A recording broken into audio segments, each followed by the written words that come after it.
Eu não vou falar o nome, porque são vários, e um ou outro eu posso ter esquecido.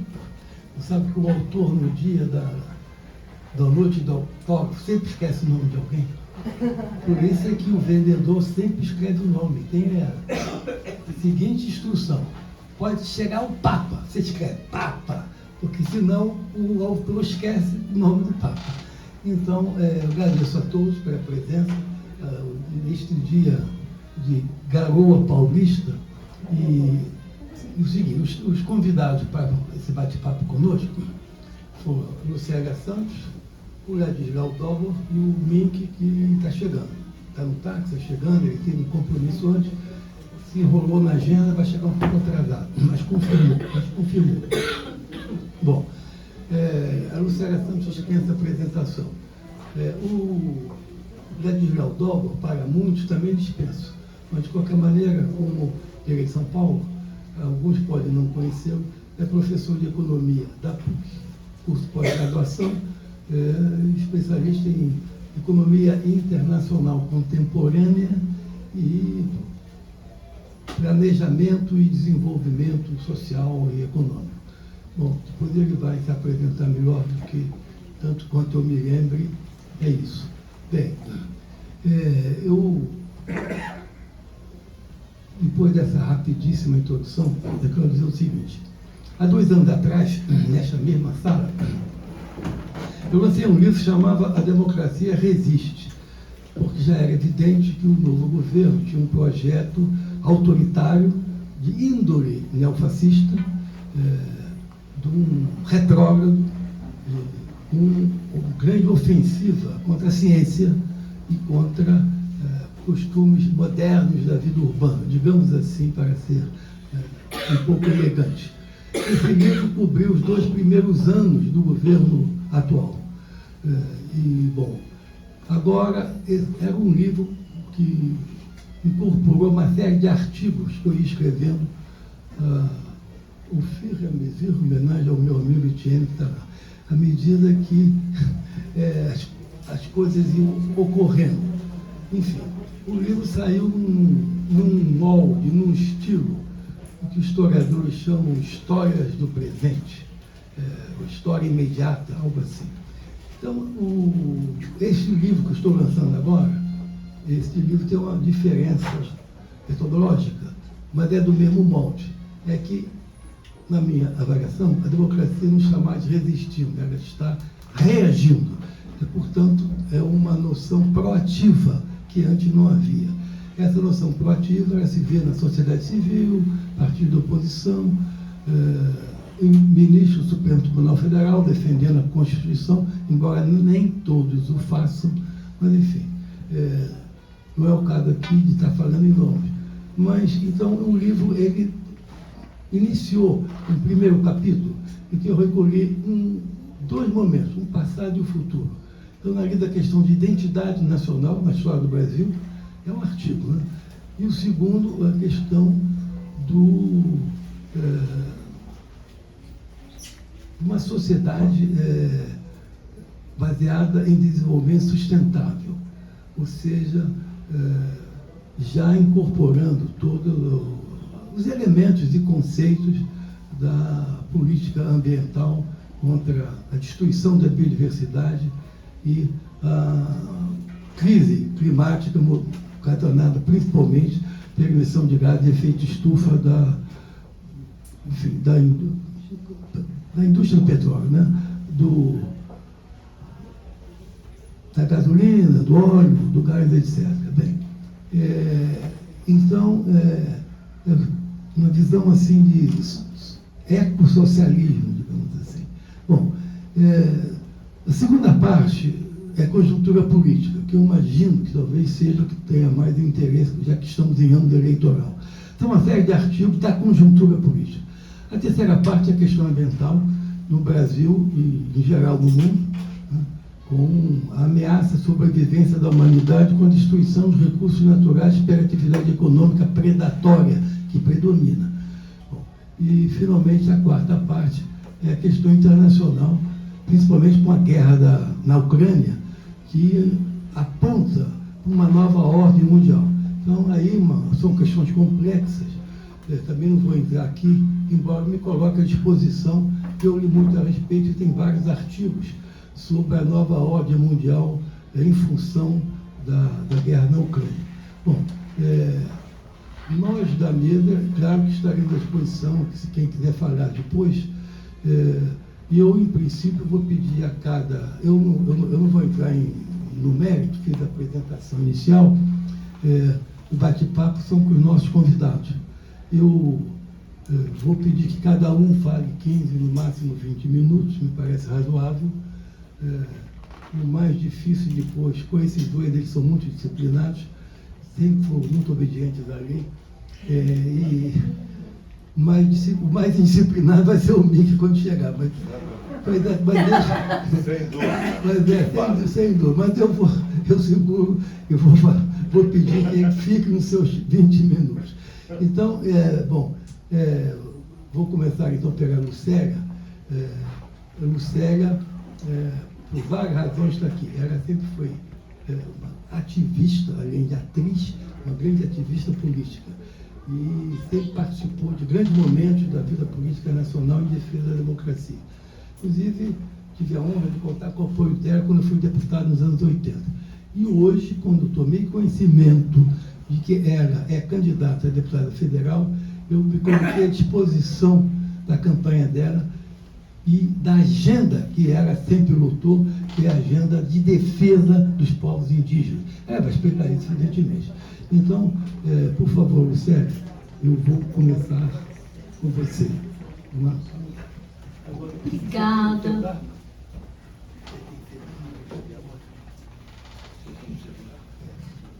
Obrigada, Liste, pela oportunidade, e para mim é uma honra estar sentada aqui na Livraria da Travessa, ao lado do Liste Vieira, que é um companheiro de toda a vida, desde que ele retornou ao Brasil, desde a anistia, desde os tempos dos anos 80, em que nos encontramos e começamos a desenvolver juntos debates sobre democracia no Brasil e sobre a necessidade de se defender a questão ecológica, ambiental.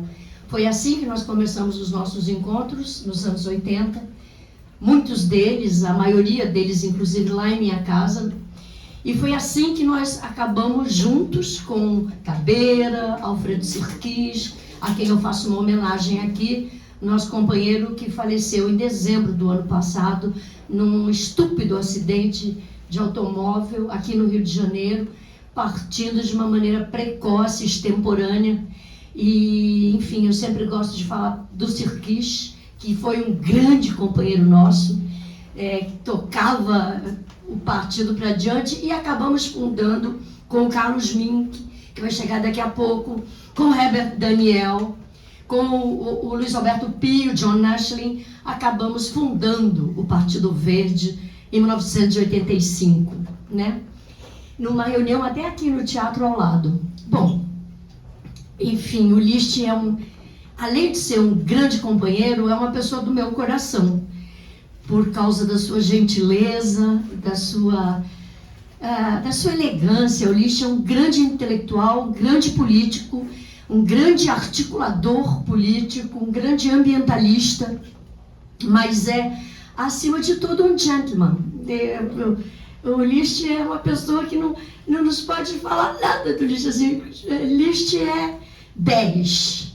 Bem, com relação ao debate que ele traz nessa questão, essa ideia de que a democracia no Brasil reage, nós temos que pensar juntos sobre isso. Porque o Brasil nunca teve tão apurado, nunca teve tão em maus lençóis como hoje. Este é o resultado que encontrei na web. Será que é o meu? Acho que é o meu que fala. É o meu celular, ele reconhece minha voz, que absurdo. Eu tô muito... Quando o Liste fala do que ocorre em termos de reação, eu fico pensando nos direitos humanos. Que eu acho que junto com a violência são os grandes temas que a gente tem que abordar. Junto também com a questão da economia, da fome no Brasil, que voltou com força, são 33 milhões de famintos hoje, junto com a questão da carestia, da inflação, de uma economia abandonada por esse governo e com um crescente problema social. Eu acho que a questão dos direitos humanos, junto com a violência, e a violência se expressa de todas as maneiras possíveis, tanto nos centros urbanos, que o Licht deve falar sobre isso especificamente no livro, é a questão da economia ligada às fontes de energia fóssil, que é o que gera tanto drama, o petróleo, as guerras e a carestia que vem agora dessas disputas pelo petróleo. Eu acho que o petróleo é uma energia que vai acabar. E acho que a gente tem que ter outras alternativas sustentáveis. Então, essa questão de ecologia, economia sustentável, sustentabilidade, tudo isso é um tema que a gente está debatendo há anos. Eu, particularmente, fui parar na floresta.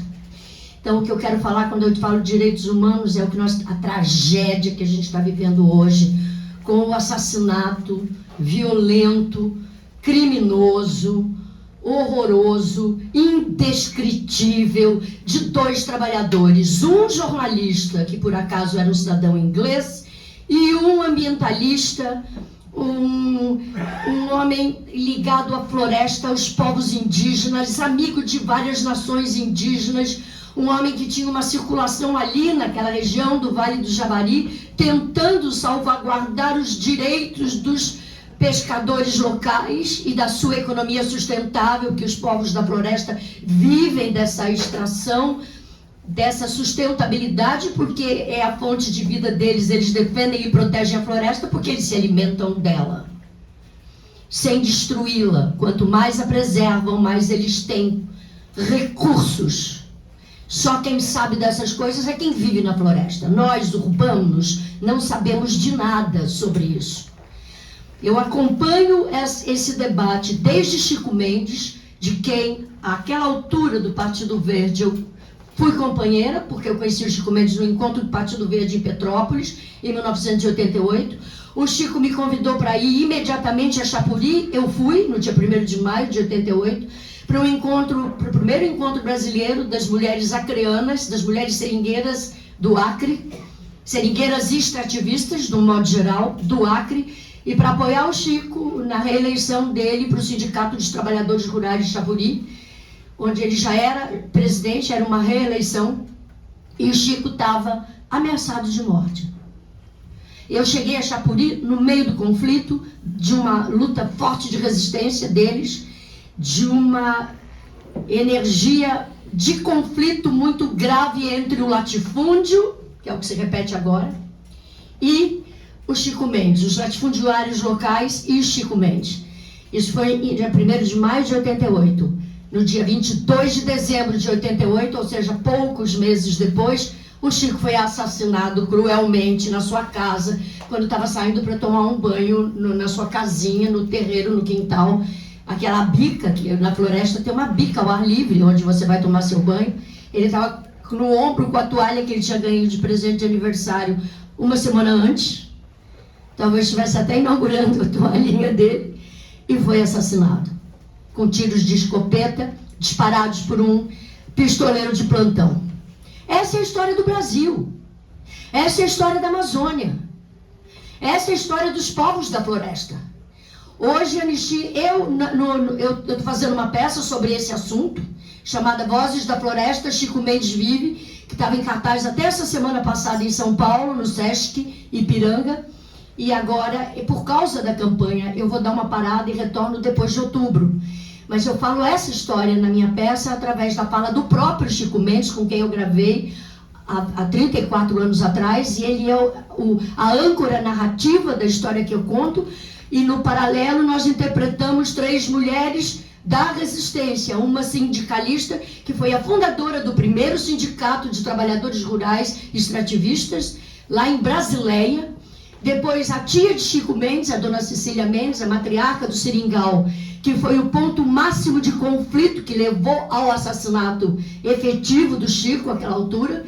E depois eu mesma, chegando lá no dia 1º de maio, uma pessoa que ia do Sudeste brasileiro, uma artista do Partido Verde, a gente usava, eu dei de presente para o Chico a camisa Legalize, que era a nossa bandeira naquele momento, e chegando lá sem saber muito o que estava acontecendo, qual era a realidade, quando eu caí de paraquedas no meio de uma situação de violência.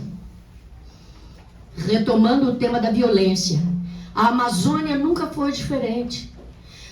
Eu termino a minha peça com um inventário de mortos, àquela altura, em 9 anos, pelas listas que a Anistia Internacional me ofereceu, me proporcionou, são mais de 300 mortos socioambientalistas, ambientalistas, lideranças indígenas, lideranças camponesas, sem terra, caiçaras, crianças indígenas, sobretudo crianças Yanomami, lideranças indígenas, sobretudo os Guajajara. São mais de 300 assassinados. Irmã Dorothy, são mais de 300 nomes de pessoas assassinadas em conflito de resistência no Brasil, pela floresta, pelos povos locais. No meu discurso inflamado, em 88, no dia do enterro do Chico Mendes, eu dizia: nós exigimos uma resposta do governo brasileiro. Nós vamos continuar lutando por uma reforma agrária no Brasil, porque sem isso não vai haver paz jamais para os povos originários. Sejam eles os seringueiros, os extrativistas, os povos indígenas, os afrodescendentes quilombolas, as comunidades quilombolas. A paz virá do reconhecimento por parte da União e do Estado, como prega a Constituição de 88, dos territórios. Enquanto não forem demarcadas as terras indígenas e desses povos, não vai haver paz. Não vai haver justiça, não vai haver justiça social e vai continuar havendo o que está havendo hoje. Assassinatos cruéis, como esse que acabou de ocorrer com o Dom Phillips e o Bruno. E é uma coisa que a gente acompanha durante toda a vida. Hoje alguém me mandou numa das listas assim: os seus dados estão defasados, Lucélia, não são 300 assassinados. Pelas últimas listas já passam de 600 pessoas assassinadas. Quando a gente fala que a democracia reage, para mim significa, temos que enfrentar isso. E eu conto que o novo governo, que eu espero que seja o Lula, e espero que seja no primeiro turno, enfrente essa questão da Amazônia de cabeça muito erguida e com vontade política efetiva de enfrentar os garimpeiros, os invasores, os exploradores de madeira, os grileiros de terra, os vendedores, o narcotráfico, os traficantes de animais silvestres, os traficantes de peixes, que foi o conflito atual do Bruno, que ele estava denunciando a lavagem de dinheiro que o narcotráfico estava fazendo com o pirarucu. Os conflitos na região são imensos, são inúmeros. E não param, é todo dia. O que aquele povo passa, o Brasil não conhece, o Brasil não sabe, porque as grandes mídias conservadoras não explicam e não dão transparência e visibilidade às questões graves que acontecem no Brasil. Essa é a realidade. Então, essa bolha dos que conseguem ter acesso a informações são as bolhas de WhatsApp, de uma imprensa alternativa, de uma imprensa comprometida com a verdade dos fatos e com justiça e com o próprio jornalismo em si. Mas é uma minoria no Brasil que hoje tem acesso à informação real do Brasil real. E eu fico muito besta como a imprensa conservadora manipula intelectualmente até pessoas muito bem informadas. Amigos meus intelectuais do cinema, gente que sabe, preparada, ontem me ligando falando sobre um golpe, um possível golpe que está a caminho. Vamos falar sobre isso hoje aqui. Um possível golpe militar Ah, mas de onde? Quais são as tuas fontes? Quais são os dados reais e concretos? Mas é evidente porque do ponto de vista do Estadão, é evidente para mim que do ponto de vista do Estadão ele quer espalhar o terror na sociedade brasileira, sobretudo na classe média. Então o debate sobre a democracia avançar e reagir é um debate muito sério, ele é bastante extenso, aberto e também profundo. Eu quero falar da reforma agrária, eu quero falar da reforma agrária na Amazônia, eu quero falar da demarcação dos territórios dos povos indígenas e de todos os povos extrativistas. Eu quero falar desses povos, não que eu me afaste dos centros urbanos, não. O que eu acho que a gente tem que transmitir a ideia de que se a gente defender a floresta, a gente está defendendo a vida para o Brasil, para os grandes centros urbanos, para nós todos aqui presentes e para os nossos descendentes. O que a Greta Thunberg vive gritando na Europa me dá muita esperança, porque ela é uma garota de 17 anos que está pegando essa bandeira do clima e nós temos que apoiá-la, nós temos que apoiar essa geração. Porque o que a nossa geração que está lutando há 4 décadas na questão ambiental pode fazer é passar o bastão.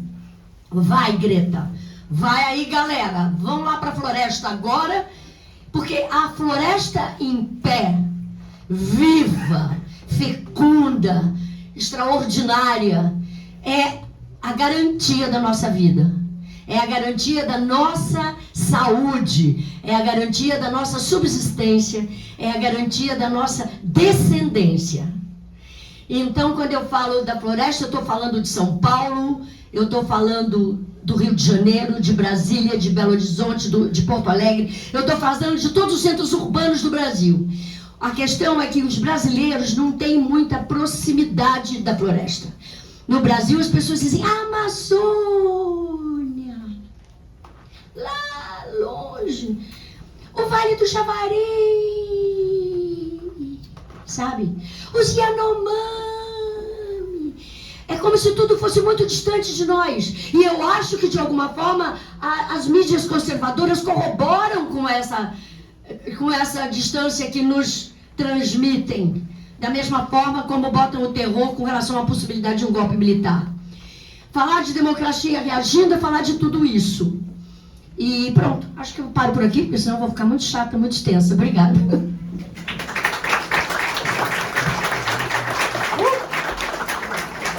Eu fiquei até com calor. E você falou menos tempo do que tinha, foi muito obediente. Olha, Lucélia, muito obrigado pela sua presença, pela sua intervenção vibrante. Para quem te conhece não se surpreende. Bom, antes de passar a palavra para o Edilão, gostaria de dizer, as pessoas lá atrás que estão em pé, que tem vários lugares vagos aqui na saleta do meu lado esquerdo. Bom, é esse o sinal que eu estava fazendo, mas parece que alguns não compreenderam. Bem, bom, já fiz uma rápida apresentação do Edilão, ele pode se apresentar pessoalmente. Ele trouxe alguns livros. Se alguém tiver interesse, ele vai dizer quais são. Ele trouxe alguns livros aqui e vai fazer uma apresentação junto comigo dos seus livros. Vamos lá, Edilão. Eu vou agora marcar seu tempo. E Olha que chegou não tão atrasado assim. Chegou e não está muito atrasado, só está pouquinho atrasado. Pouquinho. Você tem o seu. Então, dois.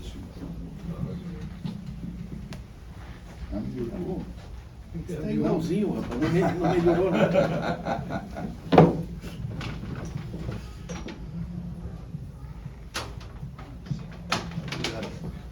Boa noite, gente. Estou aqui entre amigos, viu? Eles são subversivos, de passado subversivo. Eu sou uma pessoa, sou um professor, sou uma pessoa séria. Não sei de que estão rindo. Sabe o que é? Sabe o que é bonito? Está aqui o Carlos Mink, está aqui o Liz, está aqui a você, está aqui outra gente, sabe? Não são teimosos, gente. Eu descobri, eu tenho 81 anos, sabe? Eu descobri que idade não é sala de espera. Sabe o que eu recebi? Nós estamos fazendo o quê? Falando aqui no livro, o Liszt trouxe um negócio muito forte, eu vou falar um pouco disso, claro, mas o essencial é o seguinte, é a possibilidade que a gente tem de se manter vivo e de manter a mensagem, né? Eu acho isso uma coisa muito, muito bonita, muito forte. Sabe, eu recebi uma fala do Paulo Freire de 3 minutos sobre a ditadura. Só no meu... Só um intervalo. Eu acho que vocês não sabem. Ele era genro do Paulo Freire. Ele tem uma forma curiosa de dizer, eu digo sempre, eu herdei o melhor de Paulo Freire. Tudo está na forma desse. Mas olha, eu coloquei os 3 minutos de Paulo Freire no meu Face, né? Porque eu uso o Face não para bater boca, mas para fazer coisa útil. Gente, só no meu Face deu 4.700.000 acessos. Sabe o que é isso? Quer dizer, na realidade, né, nos tempos que eles, subversivos, distribuíam panfleto, que a gente rodava aquela maquininha, né, e ainda por cima levava bala para distribuir meia dúzia de papel. Sabe o que é? Todos nós temos um potencial de aproveitar, digamos, por vários privilégios, por vários processos históricos, cada um de nós tem uma bagagem, digamos, de conhecimento, né? Nós estamos aqui, né, nesse nível, né? Sabe o que é? Nós podemos ser multiplicadores, né? E eu acho que é uma das coisas mais úteis que a gente pode fazer, né?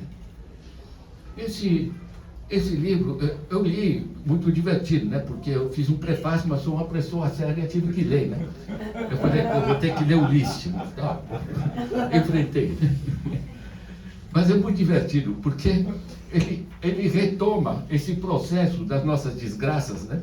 Felizmente, no fim, ele tenta redirecionar melhor, mas é muito interessante, assim, porque ele conta, fizeram tal coisa na política, tal, e como são em diversos momentos, tem um momento que ele apresenta, bom, temos já 1.200 mortes de Covid, né? Aí conta mais coisas, mais desgraças, aí temos 15.000 mortos de Covid, né? De certa maneira, você sabe o que é? Você vai vendo o contexto político, as desgraças correndo e vai fazendo esse acompanhamento, né, de como a gente vai afundando, né? É muito interessante, é como se o livro acompanhasse a temperatura da desgraça que é essa construção, que é esse governo, né? É muito interessante, é um livro gostoso, sabe? É uma retrospectiva que constrói sentidos, né? E nesse sentido é muito forte. E digo isso com toda tranquilidade. Eu poderia contar coisas muito divertidas sobre o Liszt, mas enfim.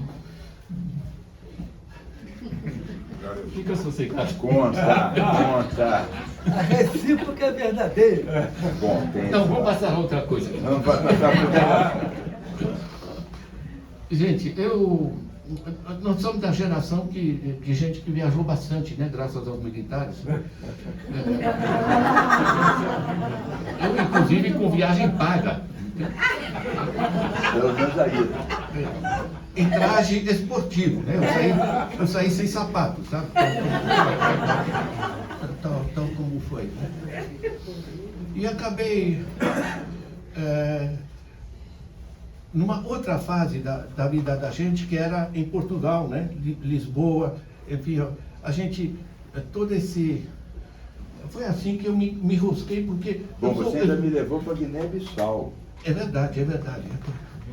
Mas para dizer que eu fui resolver os problemas de companheiros e pedi a ajuda do Paulo Freire. Cheguei em Genebra, ele estava no Conselho Mundial das Igrejas, né? Era tudo exilado, né? A gente tentava sobreviver nessa coisa. Bom, o Paulo Freire não estava, mas a filha estava, né? Enfim, o que eu ia fazer, né? Você sabe o que é? Tem um cara que diz que a vida é o que acontece com a gente enquanto a gente está fazendo outros planos. A vida vai empurrando a gente, é muito curioso esse negócio, né? Você foi dar uma consultoria na Guiné, quando eu cheguei lá, você era ministro de Estado da Guiné-Bissau. Eu não era um ministro, era diretor técnico do planejamento, né? Eu trabalhei 7 anos na África, trabalhei na Argélia, em Guiné-Bissau. Eu fiz lá. É muito curioso, né? Porque aqui eu era terrorista, né? Mas eu era consultor do secretário-geral da ONU, certo? Mas não podia entrar nos Estados Unidos, né? Eu acho que às vezes a gente não se dá conta de quão surrealista, né? Eu estava escutando a Lucélia, né? Caramba, nós estamos num país, estatística do ano passado, a polícia matou 17 pessoas por dia, em média, no ano passado. Nós estamos num país sem pena de morte, né? O ano passado, acho que foram 65 mil mortos, né? Assassinatos. Né? Sabe o que... Né? Gente, nós estamos à procura de caminhos. O que eu queria trazer para vocês, que para mim é muito forte, é o seguinte. Eu acompanho muito, continuo, sou hoje aposentado pela ONU, continuo a receber todo esse material. Gente, a zona é geral, tá? É geral. No Brasil, não há nenhuma razão, eu sou economista, fiz, enfim, todos os cursos necessários, etc. Tá? Nosso problema não é econômico. E nem no mundo o problema é econômico. Você pega o PIB mundial, 90 trilhões de dólares, divide pela população, sabe o que dá? Dá o equivalente a 26 mil reais por mês por família de 4 pessoas. O que o mundo produz de bens e serviços hoje dá isso. Eu posso entrar em detalhe, porque o PIB é produto interno bruto, tem que ser renda nacional líquida, enfim, ajeitamentos, tal. Tem gente que fica chocada com esse número, mas o número é esse, gente. A humanidade durante longo tempo não tinha recursos para sair da miséria. Nós estamos nadando em recursos. Nós temos hoje esses 33 milhões de pessoas passando fome, 125 milhões de pessoas em insegurança alimentar. O Brasil, na última safra, produziu 3,7 quilos de grão por dia por pessoa. Né? Você pega a última safra, divide pela população, dá 3,7 kg por pessoa por dia. Só de arroz, o que a gente produz, dá para entupir a barriga de todo mundo. Agora, fizeram a lei Candir, você exporta alimentos, você não paga imposto. Certo? Ganha muito mais, ainda mais que desvalorizaram a moeda, no tempo do Lula, $1 de exportação recebia R$2,50, hoje ele recebe R$5. Né? Você criou todo um sistema. Sabe o que é? Se eu pego 33 milhões de crianças passando fome, de pessoas passando fome, cerca de 20% são crianças, são 6 milhões. 6 milhões de crianças passando fome. Certo? E como você diz, aí o Estadão, a imprensa diz, um problema, será que é isso, será que é aquilo? Né? Eu vi, gente, eu trabalhei em condições, por exemplo, na África, na Guiné Equatorial, sabe, gente morrendo de cólera como moscas ao meu lado, né? Você não tem, o colonialismo deixou um desastre, certo? Agora aqui, gente, eu pego o PIB do Brasil, 8,7 trilhões, divido pela população, 214 milhões. Dá 13 mil reais por mês por família de 4 pessoas. Os dilemas que a gente enfrenta são de mudança civilizatória mesmo, de mudança de sistema. Porque esse negócio não está funcionando mais. Eu queria muito, claro, recomendo o livro, mas eu queria recomendar os meus. Não sei se você sabe, mas todos os meus livros são de graça online. Tá? Estão nas livrarias também, né? Mas basicamente são livros que fazem a ponte, claro que é um lado mais econômico relativamente às análises do List, né? Mas acho que todos nós, com diversas formas, né? Você com toda essa visão mais ligada, quer dizer, nós temos uma convergência de esforços entre todos nós, de trazer uma coisa decente para o país. E não é complicado, gente. Né? É mais democracia, é orientar os recursos para onde são necessários. Não há mistério econômico. O que eles fazem com a FAS, o que eles fazem com a Eletrobras, com a Petrobras, que fizeram com a Vale. Gente, isso aqui é escandaloso, sabe? Enfim. Quisera eu trazer uma imagem mais otimista. Eu trabalho com vários países, tenho reuniões com grupos internacionais de realmente primeira linha, né? Certo? E o sentimento geral é de uma, que eu chamo de impotência institucional, sabe? Porque todos sabem que temos que mudar, certo? E parece que, né, estamos à procura, né, de instrumentos. Para mim, sabe, eu sinto assim no Brasil, claro, a grande esperança Lula, né? Mas a grande desgraça é que temos que fragilizar o sindicato, fragilizar o partido, fragilizar movimentos sociais, ou seja, a gente depende de um. Certo? Isso mostra a fragilidade da estruturação democrática, né? Do sistema de organização social. Porque eu viajo, por exemplo, para a China, é muito interessante. Né? A política é extremamente pujante, a China é radicalmente descentralizada. O governo em Beijing é pequeno, é politicamente forte. Agora, toda a gestão é feita nas cidades, com sistemas participativos muito densos. E não é... O pessoal é muito curioso, o pessoal tem muita opinião sobre a China, né? Ninguém tem compreensão da China. Entende? Que é uma tragédia. É um país que funciona, é interessante. Enfim, nós sabemos o que tem que ser feito, temos os recursos, temos as tecnologias e temos nessa busca, né? Eu sugiro, tá? Esse meu site, vocês podem pegar esses livros, vocês têm mais ou menos 1.300 títulos, tá? Nós somos uma rede que disponibiliza, né? O prefácio que eu faço aqui para o lixo eu coloco no meu site também, certo? O último livro meu, O Capitalismo se Desloca, né? Muito simpático, o Sesc, que editou, o editor, né, o diretor do Sesc, colocou uma mensagem de apresentação dizendo que, seguindo o bom exemplo do professor Ladislau, etc., o Sesc também disponibiliza o livro gratuitamente online, né? Tentando abrir novos caminhos. Eu fiquei muito feliz com isso. Sabe o que é?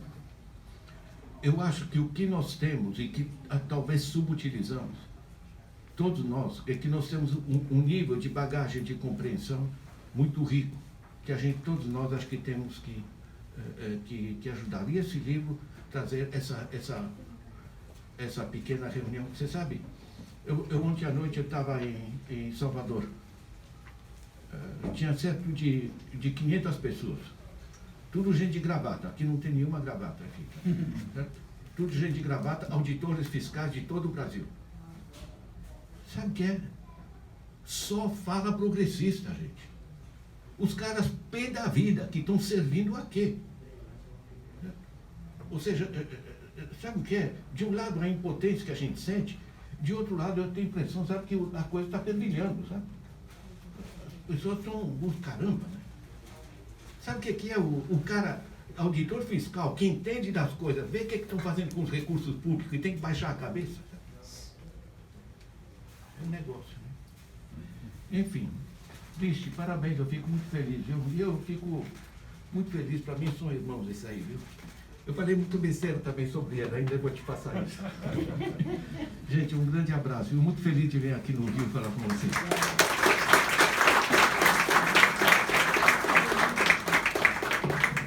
Os dois livros que ele trouxe, ele tem vários livros, um chama A Era do Capital Improdutivo e o outro Pão Nosso de Cada Dia. Está à disposição, eu acho que ele trouxe alguns exemplares. Eu chamei isso o Pão Nosso de Cada Dia, mas é de economia, tá? Eu sou professor da Universidade Católica, entende?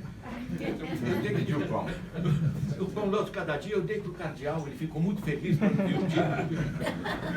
Esse aqui é o tal do Sesc, o capitalismo que diz, gente, isso aqui não é indústria 4.0 que a gente está vivendo, é outro sistema que está se formando, tá?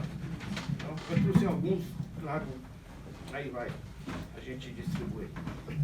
Bem, antes de passar a palavra ao Mink, eu gostaria de dizer o seguinte: eu não citei o nome de ninguém, agradeci todo mundo, mas eu vou fazer duas exceções.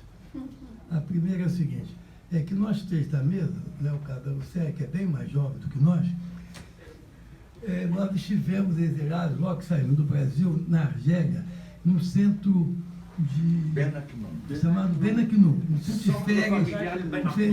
E o Paulo Sérgio, vou citá-lo, ele foi visitar a gente em Benaknu para entrevistar o Apolônio, se não me engano. Estava trabalhando com o Apolônio. E ele esteve em Benaknu e me lembrou. E essa palavra, que para nós três soa de uma forma assim, imediata, que para a maioria é um palavrão desconhecido, mas para nós tem uma simbologia extremamente forte e afetiva, né? Nossa passagem lá em Benaknu, lá na Argélia. Bem, a segunda exceção que eu vou fazer, e também peço a compreensão de vocês, é que acabou de chegar minha netinha Alice. Alice, levanta!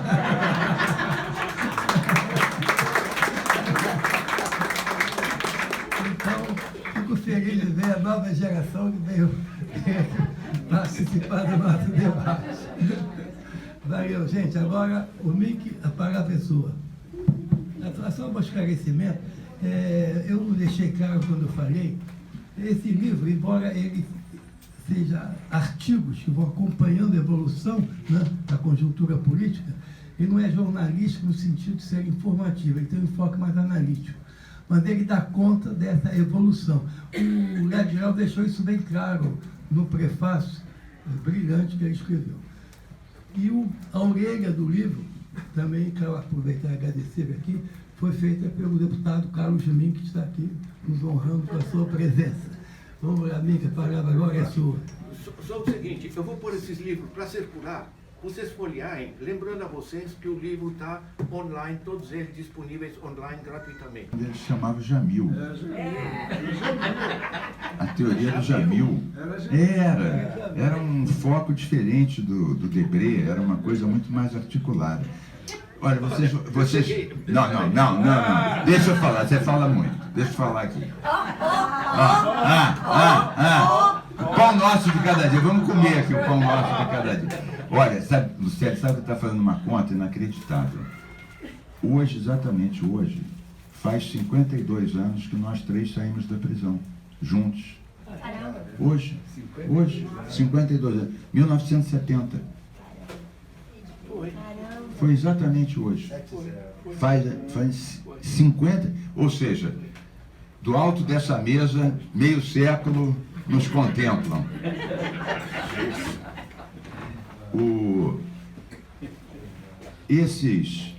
Bom, conheço a Lucélia, querida, há muitos e muitos anos, desde a fundação do PV, junto com o nosso saudoso Sirquis, o Gabeira, o Herbert Daniel, o Ulisses Vieira, né? Isso aí estamos falando dos anos 84, 85. E conheço esses dois, eu já falei, né? Saímos juntos da prisão há 52 anos, precisamente.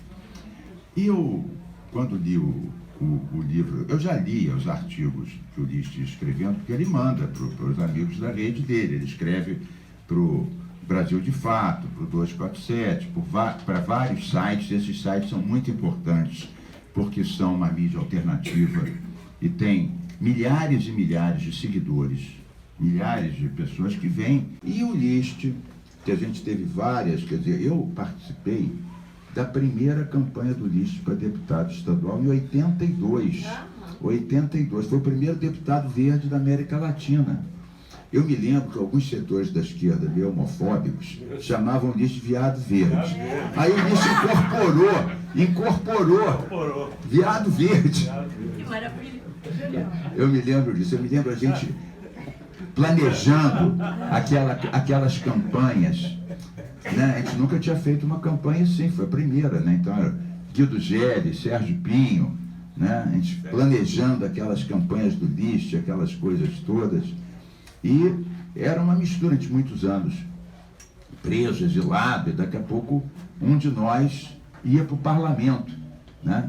E o Ulisses, eu antes disso, eu vivia no mesmo apartamento com Liszt e com Gabeira em Paris.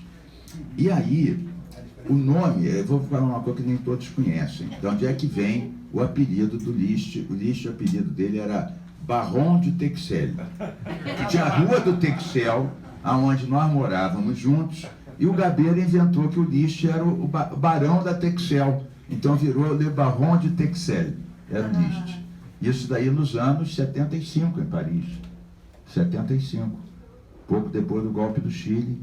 74, talvez. 74 ou 75. Então, nós temos uma amizade de muito tempo, e o Liszt não só foi um deputado bacana, como depois ele foi secretário do Ambiente, no curto governo que a Benedita foi governadora, e depois foi muitos anos presidente do Jardim Botânico, fez uma gestão belíssima, recuperou aquilo tudo, um aqueduto, a fábrica de pólvora, aquela história toda. Eu me lembro quantas coisas bacanas, o Museu do Ambiente. Então, o Liszt teve isso, ele foi deputado, foi secretário, foi presidente do Jardim Botânico, e agora, eu não vou dizer que está mais coroa, porque nenhum de nós está mais coroa, está mais experiente, bem mais experiente, e continua escrevendo toda semana. Então eu ia recebendo, eu não tinha lido todos, depois eu li para fazer a orelha, mas vários desses artigos eu ia lendo ao fur et à mesure, porque ele mandava para os amigos todos, e eram crônicas, como disse o Liszt, não era uma coisa jornalística, é opinativa. Então ele pegava cada coisa que ia acontecendo, um discurso do Lula, uma coisa do Covid, uma visão da esquerda em relação a algum assunto, ele dizia, peraí, isso não é bem assim. E o Liszt tem uma característica que eu acho muito interessante, que é o seguinte: o Liszt sempre foi um estudioso, sempre gostou de ler e sempre gostou de problematizar no bom sentido. No bom sentido. Tipo assim, não gostava de uma solução fácil. Alguém dizia, isso está certo, eu concordo? Concordo. Não, ele, não, peraí, mas por que você concorda? Não concorda assim tão fácil, não. Me diz por que você concorda. E em algumas coisas me lembrava o meu querido pai, que já está em outra dimensão. O meu pai, Ladislau, ele tinha a seguinte característica: ele saía com uma sacola com livros que ele já tinha lido e dava para os amigos. Dava o livro, mas aí depois ele encontrava, um mês depois, perguntava, vem cá, você leu? Então me diz o que é, não sei quanto. Queria saber se o cara tinha lido mesmo. Eu tenho vários amigos, inclusive o editor seu, o Ari Reutemann, e outros vários, que os primeiros livros de história, de filosofia, o meu pai deu, livros usados, dava e depois perguntava o que tinha não sei onde. Tipo Ladislau, assim, leia, mas depois me diz o que tinha lá. Então, o Liszt me lembra isso. Então ele aprofundava os temas, ele tem opiniões sobre as questões e fazia questão de que essas opiniões não fossem só aquela história de vaidade. Escrevia um artigo, foi publicado no De Fato, Brasil de Fato, Revista Fórum. Tá? Ele gostava que as pessoas comentassem. Às vezes ele me mandava um artigo que eu não comentava, ele dizia, você não gostou? Eu falei, não, vou fazer algum comentário aqui. E o Liszt tem essa história de não ir para uma linha simplista. Não ir para uma linha simplista. Tem muita gente da esquerda que se acomoda. Diz assim, bom, quem tem tal posição, então acha isso certo e isso errado. Não, peraí, tudo bem. Eu gosto do Lula, tal, mas será que foi bem esse assunto? Será que a gente foi bem na questão da reforma agrária? Será que a gente foi bem nas rádios alternativas? Ou seja, então isso foi bem, mas isso não foi bem. E por que a gente não avançou nisso? Por que a gente não avançou em alguns temas importantes? Porque nós fomos, o Ladislau tem razão, eu fui 2 anos ministro do Lula, a gente avançou muito. Só nos meus 2 anos a gente reduziu a metade do desmatamento. Criamos o Fundo Clima, Fundo Amazônia, o Brasil foi o primeiro país em desenvolvimento a ter meta de redução das emissões. Mas será que a gente fez todo o necessário? Se a gente tivesse feito tudo certo, o Bolsonaro não estava aí. Eu acho isso. E o Liszt acha isso também. Porque ele é uma esquerda, nunca deixou de ser esquerda, nunca vacilou com a ideia dele da justiça social, do socialismo, sempre foi fiel a toda uma trajetória de vida, mas ele nunca foi tipo assim, então vou seguir aqui a orientação do Comitê Central. Não, peraí, vamos ver que isso está certo ou está errado. E eu sou daqueles que gosto muito disso, Porque até para você concordar, até para você defender um governo de esquerda, você tem que ter argumento. E você não tem argumento quando você repete uma coisa sem fazer uma análise crítica. Se vocês forem ver esses artigos, tem artigos sobre tudo que vocês podem imaginar. A questão alimentar, a questão militar, a questão educacional, a questão do Covid, a questão de preconceitos da esquerda em relação a alguma coisa. Sobre tudo, o List se aprofunda e dá uma opinião e fundamenta. Você pode concordar, não concordar, mas está fundamentada. Eu, por acaso, concordo com grande parte dessas opiniões. Inclusive, mesmo em relação à questão da esquerda agora, nesse período tão difícil, como enfrentar a questão do Bolsonaro, que alianças fazer, o List problematiza isso também. Sim. E problematiza muito bem, porque não é uma coisa fácil. Eu sou daqueles que, inclusive, o List defende essa posição, pelo menos em alguns dos artigos, que quando existe uma ameaça fascista, totalitária, concreta, iminente, a tática certa é você isolar e derrotar o insano tirano. Então a política de alianças ampla é uma tática certa. Eu sou daqueles que acham que o Lula está fazendo certo quando ele busca o centro. Você não tem que vacilar. Mais um governo desse desgraçado aqui acaba com o país. Bicho Ladislau Lucélio acaba com o Brasil. Então eu acho que o List vai fundo nisso e discute com setores que são mais puristas. Não, peraí, se a gente for com a aliança para ali, como é que vai ficar o nosso programa? Claro, você não pode abrir mão de alguns pontos do programa, a questão do combate à fome, à miséria, à desigualdade, tudo bem. Mas tem alguns pontos que você tem que discutir, tem que negociar, tem que argumentar. O pior de tudo é você permitir o fascismo progredir. Esse governo está massacrando a universidade, está massacrando a cultura, está entregando a Amazônia para as narcomilícias de todo mundo. Isso que aconteceu com esses dois agora, acontece todo dia com alguém que defenda os índios e o meio ambiente, né? É muito grave isso que está acontecendo. E mais, aqueles que defendem, os bons, do IBAMA, da Polícia Federal, do ICMBio, são perseguidos. E o List discute isso. Discute nos artigos, coloca uma posição, né? Também critica, às vezes, o corporativismo, que a esquerda, às vezes, tem muito lado corporativo e tem que criticar mesmo. Então, List, eu acho que você, né, ao longo desses anos e desses artigos, você acaba cumprindo várias questões. Você entra numa discussão dentro da casa das pessoas, suprapartidária ou interpartidária, ou dentro das ideias. E você se abre, se coloca e gosta de ser criticado. Gosta de que as pessoas comentem até para discordar de uma coisa ou de outra. Quer dizer, é um polemista, né? É um cronista, é um polemista. Eu admiro alguém com a história de vida do List, que passou por tantas coisas, no Executivo, no Jardim Botânico, na Secretaria, né? O maior parque estadual do Rio de Janeiro foi criado na gestão do List, o Parque Estadual da Pedra Branca, pela turma do André Ilha, né? Eu amo. É maravilhoso, depois a gente conseguiu até duplicar ele. Mas quando o List fez isso, junto com o André, no tempo da Benedita, foi o maior parque estadual. Agora já tem onças lá, já tem tudo. Em suma, o List, de alguma maneira, é o pai de várias dessas onças. Mas não é um amigo da onça, é um amigo da Lucélia, do Ladislau e meu amigo. Mas realmente, graças a ele, tem as onças lá no Três Picos.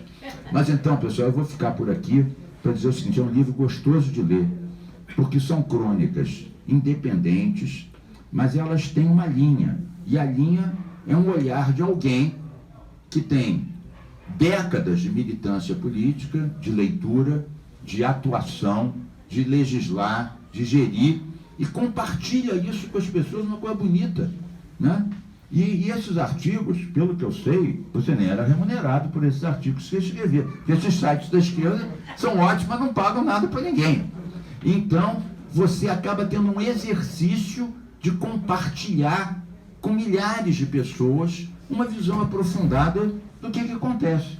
Então, quero dizer o seguinte: viva o List, que mais Lists apareçam para aprofundar as questões sem preconceito e com clareza, com integridade Isso faz muita falta. Eu acho que talvez esse seja um dos pontos que a gente tenha falhado. Quando o Ladislau falou que o Lula realmente é uma boa solução, mas pobre de quem depende de uma pessoa para ser a solução. Por isso que é importante você ter uma visão crítica sobre tudo. Uma visão até para fazer críticas boas, para aprofundar, para discutir.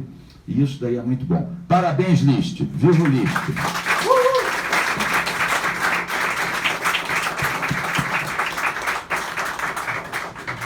Bem, pessoal, antes feito a conta dos 52 anos hoje. Né? Bela lembrança. Antes de passar a palavra para vocês, vou rapidamente contar duas coisinhas. E quando ele falou que cobrava, que estava no livro, né, o pai dele, eu me lembrei de uma história que talvez vocês não conheçam, que é uma história do professor Cândido Mendes, falecido há pouco tempo. Quando ele dava aula, décadas atrás, ele contou uma vez o seguinte, que ele tinha escrito um livro, um livrão de 500 páginas sobre desenvolvimento. E lá na página 300 e tanto, ele escreveu o seguinte: o aluno que chegar até aqui, eu pago uma passagem para os Estados Unidos. E ele falou: nunca aluno nenhum me cobrou uma passagem para os Estados Unidos. Eu acho essa história muito interessante. Por isso que meus livros não são muito grandes, entendeu? São mais curtos. O meu é diferente. Eu tenho um Porsche 0 km guardado na garagem há 30 anos. E tem todo livro meu tem uma frase: o primeiro a chegar aqui ganha um Porsche 0 km. Ele está lá em cima de cavalete, esperando. A segunda coisa que eu vou contar é o seguinte: eu, no final do livro, tem uma parte que eu chamei de crônicas e pílulas. Textos pequenos, sobre assuntos variados. Bem, fé de verro, em homenagem ao nosso amigo Etienne que está aí. Bem, o editor pediu para eu cortar alguns de caráter mais pessoal. Então, são assuntos de interesse geral. E tinha alguns de caráter pessoal que eu achei que podia ser de interesse. Mas aí ele pediu, eu cortei. Então, eu vou me vingar dele e vou contar só um caso que foi cortado do livro. Que eu achei simpático. É o seguinte: com esse nome que me deram, minha família achou que ia ser um grande músico. E me botou com 7, 8 anos, não me lembro que idade, para estudar piano. Eu sou de Niterói, na rua Moreira Serra, que hoje mudou para Paulo Gustavo. Moreira Serra é um assassino lá de Canoas. Bom, ali tinha uma professora de piano e a irmã professora de inglês. Eu era o pior aluno de piano e o melhor aluno de inglês. Isso, 10 anos, era com que idade? E aí, eu estava entrando, minha irmã mais velha, era ótima, tinha ouvido, excelente aluno, estava no 4º ano de piano. E a professora, a dona do curso, reclamava com ela: o List não está avançando no curso de piano. Aí entrou um garoto chamado Serginho. Ela chegava para mim: o Serginho entrou depois do List e já está alcançando ele. Daí, uma semana ou um mês, ela dizia: o Serginho entrou depois do List e já passou ele. Eu achava ótimo, porque eu queria ir embora, entendeu? No final do ano, havia um concerto. Começava pelo mais atrasado, que era eu, até o mais adiantado. O Serginho me passou. E eu achava, porque no outro ano me tiraram do curso, eu achei ótimo. Agora, quando eu cresci, foi um alívio. O Serginho é o Sérgio Mendes. Realmente não dava para concorrer. Agora, você sabe, eu cortei isso do livro porque era coisa pessoal. Mas eu nunca encontrei o Sérgio Mendes para cobrar, para falar isso para ele. Porque ele sabe muito bem que era professor e foi de lá. Ele sabe muito bem. Gente, olha aqui. Isso não está no livro. Isso não está no livro, mas a parte de crônicas é toda leve. Eu estou sobre temas. Foi aí que você teve que tirar essa história? Não. Essa foi. Foi logo uma história tão boa. Não, Vou cobrar. não, mas é interessante. Enfim, essa ideia de crônica. Sérgio Mendes é ótima. Bom, gente, então, olha, encerramos por aqui. Eu agradeço a presença de todos e a palavra está aberta a quem quiser falar, perguntar. Estamos aqui para conversar. Foi chamado de bate-papo, né? Então, está aberto, se alguém quiser fazer uso da palavra para um bate-papo, estaremos todos aqui ouvindo. Só peço que venha falar aqui no microfone, seria melhor, né? Para poder ser gravado lá. Eu imagino que está sendo. Carlos, está sendo tudo ok? Sendo gravado? Beleza.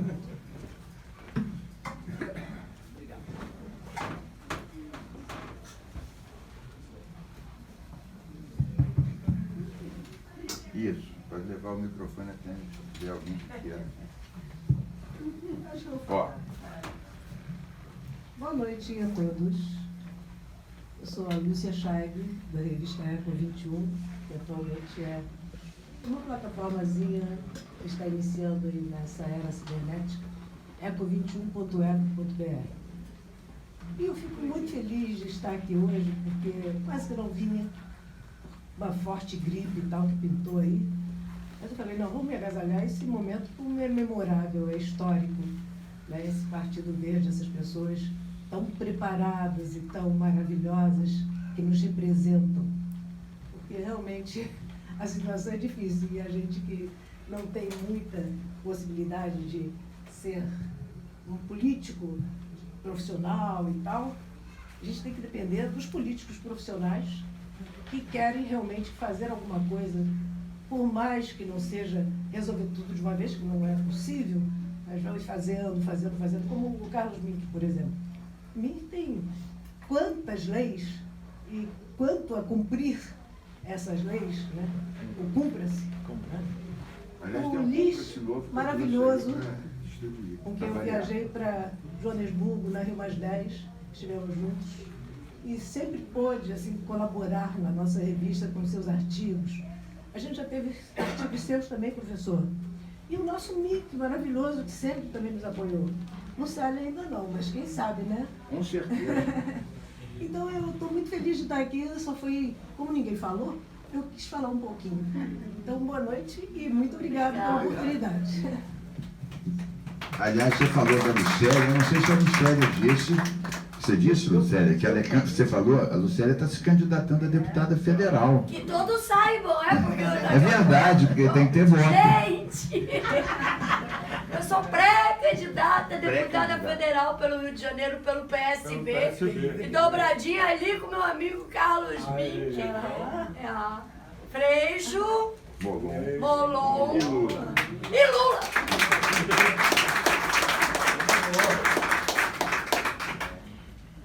Vamos lá. Aí, Luizão, Paulo Sérgio, e aí, pessoal? Eu vou falar rapidinho. Então Muito pega o bem, microfone. Meu nome é Tite Borges, eu vou contar uma história da Lucélia. Eu lá na China. Que medo. Né, e aí É uma eu história estava da China. na China, eu estou na China, e aí as pessoas, Brasil, Itzola era escravizão. E a escravizão era Lucélia. E todo mundo, Brasil, Itzola. PSB, Federal, Itzola. Avisar um pouco, então agora eu vou contar uma Vai ter um história. monte de voto em Pequim. E um monte de voto em Pequim. Eu tenho uma história que eu preciso contar agora que eu sou candidata, né? Que pode ajudar na campanha, inclusive. Eu fiquei muito popular na China por causa da Ishola, que é a Isaura, a escrava Isaura, que passou lá nos anos 1984, durante um ano inteiro, porque eram poucas as fitas, e as fitas iam circulando pelo país, artesanalmente, manualmente, de uma província para outra, até todo mundo poder ver, e era uma vez por semana. Que mostrava a novela sempre ao ar livre, como se fosse um cinema, reuniam as pessoas, tinha pouquíssimos aparelhos de televisão. Então era aquela época da China comunista, que acabou, né? Agora a China é Louis Vuitton. Total. E aí, quando eu fui lá, convite do governo chinês em 85, foi para receber um prêmio chamado Águia de Ouro, que me foi conferido pelo voto popular. E eu tive 300 milhões de votos, modestamente. Era 1 bilhão, agora você vai ter também. Agora, eu queria ter apenas os necessários para... Ô, Lucélia, você dando 1/5 disso pro Lula, resolve o problema no primeiro turno. No primeiro turno resolve, com 1/5 desses 300 milhões. Olha, eu sou daqueles que acho, resumidamente, sobre esse assunto o seguinte. Primeiro, alguma confusão ele vai tentar com certeza absoluta. Aliás, tenta todos os dias. Sim. A minha ideia é que ele não vai conseguir, porque além de fascista, ele é um pouquinho burro e incompetente para nossa sorte. Mas eu vejo o seguinte, mal comparando, que é uma realidade completamente diferente, vejam 64. Quem era a favor do golpe? A mídia toda, a igreja, os empresários e os Estados Unidos. Hoje, a mídia, a igreja, os empresários, não estou dizendo que eles sejam favoráveis ao Lula, estou dizendo que são contra o golpe. O golpe. Os Estados Unidos é contra o golpe. A igreja, pelo menos a igreja católica, mesmo as outras. Uma coisa é ser contra o Lula, outra coisa é ser a favor do golpe. Não são. Então, eu acho que ele não tem bala. Alguém diz, mas ele tem tantos generais. Isso não é uma coisa tão fácil assim. Quando eu fui ministro, eu lidei com esse pessoal na Amazônia. As grandes operações boi pirata que a gente fazia, eu conversava com coronéis, com generais, eu usava o bordão. Não podemos deixar que eles tirem o verde da nossa bandeira. Eu ligava a questão ambiental com a questão nacional, eles respondiam, selva, selva, que é o bordão dos militares que atuam na Amazônia. Eu acho que ele cooptou muitos militares, tem muitos que são realmente uns gorilões. Eu acho que a maioria das Forças Armadas não é golpista.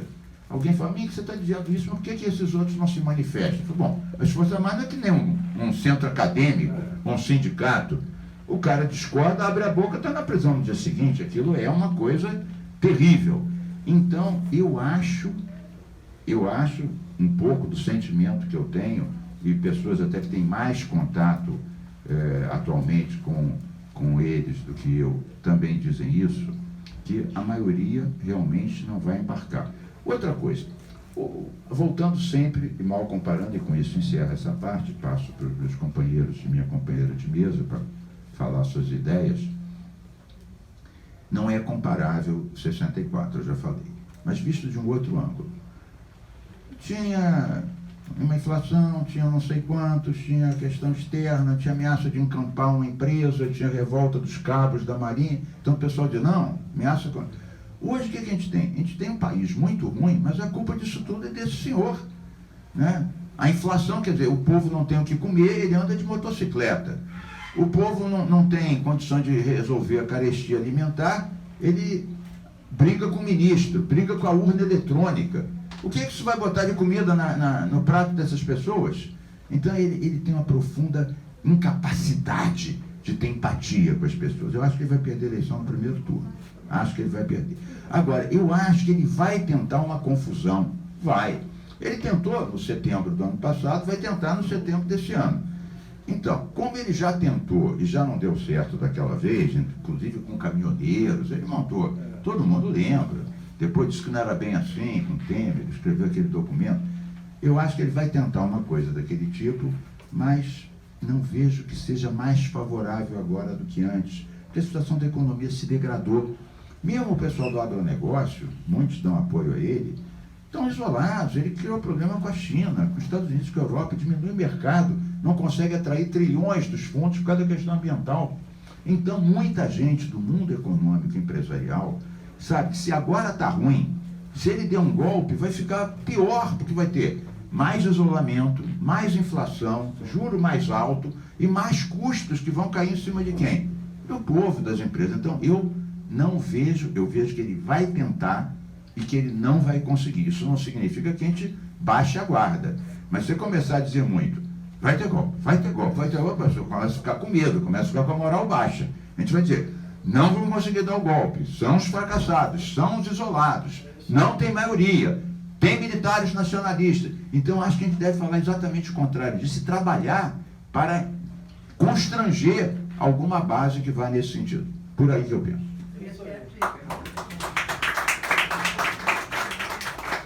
Olha, nós tivemos uma reunião interessante com o coronel, com um grupo de gente no quadro ali do grupo de trabalho que a gente tem em São Paulo, né? É muito interessante, né? Porque a gente analisou esse projeto de nação, um núcleo que tinha gente muito representativa, generais de primeira linha, né? O Exército tem que ter projeto para Exército, não projeto de nação, né?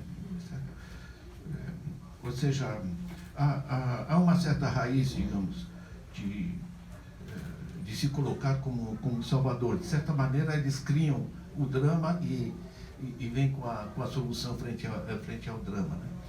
Então, para mim, mas eu coincido essencialmente com essa coisa. Não há contexto, nem internacional, nem nacional mais amplo, né?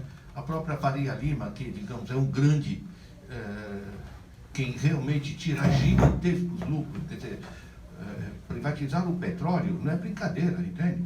Quando você privatiza, hoje você desnacionaliza. Isso significa que qualquer grupo internacional compra as ações, né? Ou seja, você entregar a autonomia energética de um país, imagina a China entregar o controle da energia para grupos multinacionais, né? Eles estão lucrando barbaridade com isso, tá? Eu queria só dar um ponto importante relativamente a essa parte de finanças que eu trabalho, né? A BlackRock, por exemplo, é muito interessada nesse sistema, certo? A BlackRock compra vários segmentos da economia brasileira. Rende barbaridade. Sabe com quanto dinheiro maneja o Larry Fink da BlackRock, que ninguém elegeu? São 10 trilhões de dólares. 10 trilhões de dólares, para vocês terem ideia, o orçamento do Biden nos Estados Unidos, para colocar os Estados Unidos de pé, é 6 trilhões. O Larry Fink administra 10 trilhões. 3 grupos que têm muito peso no Brasil, BlackRock, State Street e Vanguard, eles administram 20 trilhões de dólares. O PIB dos Estados Unidos é 21 trilhões. Quer dizer, essa parte financeira, que é a minha contribuição, digamos, para dar ferramenta para as pessoas, né? Pelo trabalho que eu fiz, pelas ligações aí com as organizações internacionais, né? Então, tem uma dimensão que, de um lado, eles não querem dar o golpe, aí eu conheci perfeitamente, quer dizer, seria pior, digamos, né? Mas, por outro lado, a mama, Petrobras, Vale, Amazônia, todas essas coisas, o que está rendendo é de um tamanho tal que você tirar a mama desse contexto internacional vai ser uma luta, né? Essa é a luta maior, a meu ver, maior do que a da ameaça do golpe. Concordo totalmente com a fala dos dois, do Mink e do Ladislau. Acho que não há condições no Brasil, mesmo do ponto de vista internacional, para um golpe nesse momento. Mas também concordo que vai haver uma grita internacional quando disserem vou tirar a mama. É o que me referia quando eu falei que se o Lula ganhar, é um governo que assuma uma responsabilidade séria com a Amazônia, vai provocar um escândalo internacional. Eles não vão aceitar facilmente. Fora garimpo, para de roubar minhas riquezas, fora madeireiros, fora todos os que estão lá e os que estão, de um modo geral, explorando Petrobras e todas as nossas riquezas. Mas eu acho que ele vai fazer muita arrelia, como sempre fez ao longo desse governo atual, e ele confunde as pessoas, da mesma maneira como agora ele não quer entregar os corpos e admitir o assassinato dos 2 homens, para confundir a população. Então, num dia, eles dizem que os homens comunicam à família do jornalista britânico que os homens foram achados amarrados em umas árvores. Hoje, o governo brasileiro, oficialmente, pela primeira vez se manifesta e diz: nós pedimos desculpas, houve um engano na informação. Isso desestabiliza, inclusive é uma coisa de uma crueldade, é uma coisa, mais que cruel, uma falta de tudo, é assim, o final do ser humano. Imagina os nervos e as emoções dos familiares das vítimas. O que Bolsonaro faz? Ele quer culpar as vítimas, ele quer tratá-los como irresponsáveis, como desqualificados. Ele quer desqualificar as vítimas. Como é uma narrativa que ele está tentando construir. Essa narrativa serve para colocar em dúvida as urnas e a credibilidade das urnas. Ele já vem plantando isso há meses e querendo envolver as instituições nisso. Então, eu acho que ele vai fazer tudo o que ele já tem feito, só que muito mais, porque ele não vai aceitar uma derrota. Ele tem o estilo Trump de agir, e o meu medo só é que, como ele armou muito a população brasileira, e isso também a gente vê na Amazônia, está todo mundo armado até os dentes, no interior do Brasil, no agronegócio, nas fronteiras, o narcotráfico. Então, essas milícias, tal qual a gente conhece no Rio, estão espalhadas por aí, por todo o país. Então, eu tenho medo dele usar essas pessoas, porque são uns histéricos, irracionais e armados. Então, eu tenho só esse receio. De repente, o Bolsonaro enlouquecer tanto que dá uma ordem, junto com alguns setores da polícia militar, talvez, de mandar as pessoas saírem atirando pela rua na população desprevenida. Esse é o meu único receio. O meu receio não vem dos militares, porque eu acho que não há, dentro dos militares, essa organização e essa aceitação de um golpe militar. É diferente de 64, é diferente da história do Brasil. Eu acho que não seria por aí, mas eu acho que a gente tem que ter cautela, e por isso ainda eu quero dizer que eu acho que o Lula está fazendo o certo.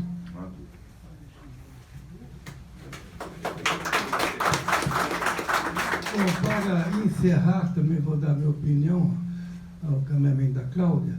Eu concordo mais na linha da Lucélia. Uma coisa é a possibilidade do golpe dar certo, outra coisa é se ele tenta ou não. Não há possibilidade do golpe dar certo, mas eu acho que ele vai tentar. Ele vai tentar, através de grupos, seja de PM, seja de miliciano, tumultuando sessões eleitorais.